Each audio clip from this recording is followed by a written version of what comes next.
তুমি আমাকে ক্ষমা করে দাও। ছি ছি, এসব আপনি কি বলছেন? আপনি আমার দাদার মতন। কি বললে? এটা তুমি রেখে দাও ভাস্কর। কি পছন্দ হয়েছে তো? কেন তুমি আমাকে এত কষ্ট দিলে বলো তো?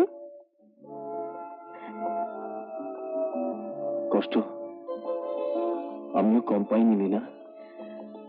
আর কখনো কোনোদিন এরকম করবে না বলো তুমি? করবো না, করবো না লীনা। বোকারাম।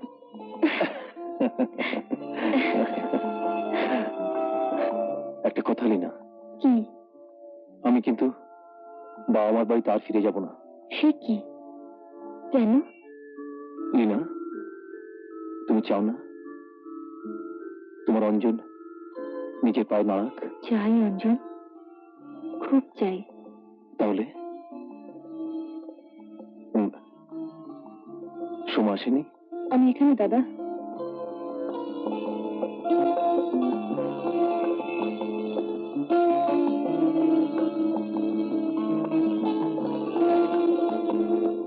সোমা, আমি জানি আমাকে তোরা কত ভালোবাসিস।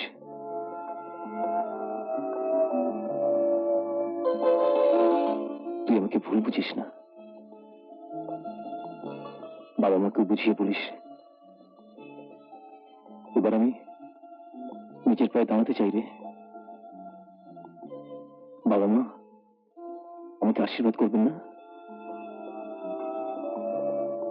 নিশ্চয়ই করবেন দাদা।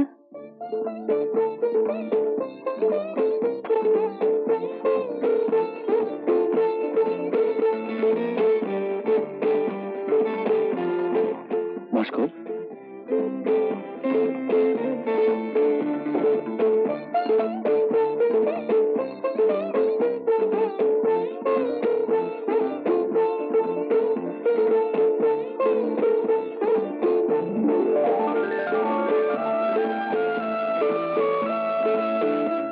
ভাস্কর, সেদিন আমি তোমার সঙ্গে খুব খারাপ ব্যবহার করেছি।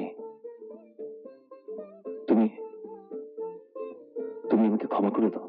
ছি ছি, এসব আপনি কি বলছেন? আপনি আমার দাদার মতন। কি বললে? দাদা? দাঁড়াও দাঁড়াও দাঁড়াও দাঁড়াও। তাহলে তো আজকের এই দিনটাকে মনে রাখার জন্য তোমাকে একটা ছোট্ট উপহার দিতে হয়। হ্যাঁ, কি কি বলিস সোমা? কিন্তু আমার সঙ্গে তো কিছু নেই।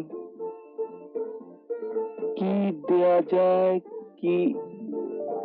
হ্যাঁ, পেয়েছি। কোথায় গেল? কোথায় গেল? এটা নয়। এই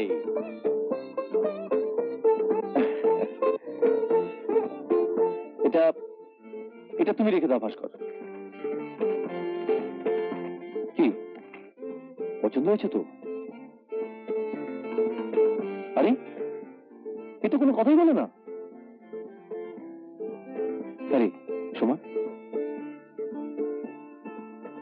উপহারটা ভাস্করের পছন্দ হয়েছে তো?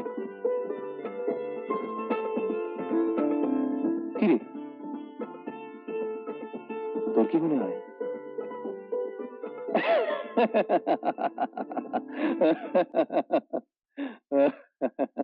দাদা, আপনি এত ভালো আঁকেন? কার কাছে শিখেছেন? কার কাছে শিখেছি?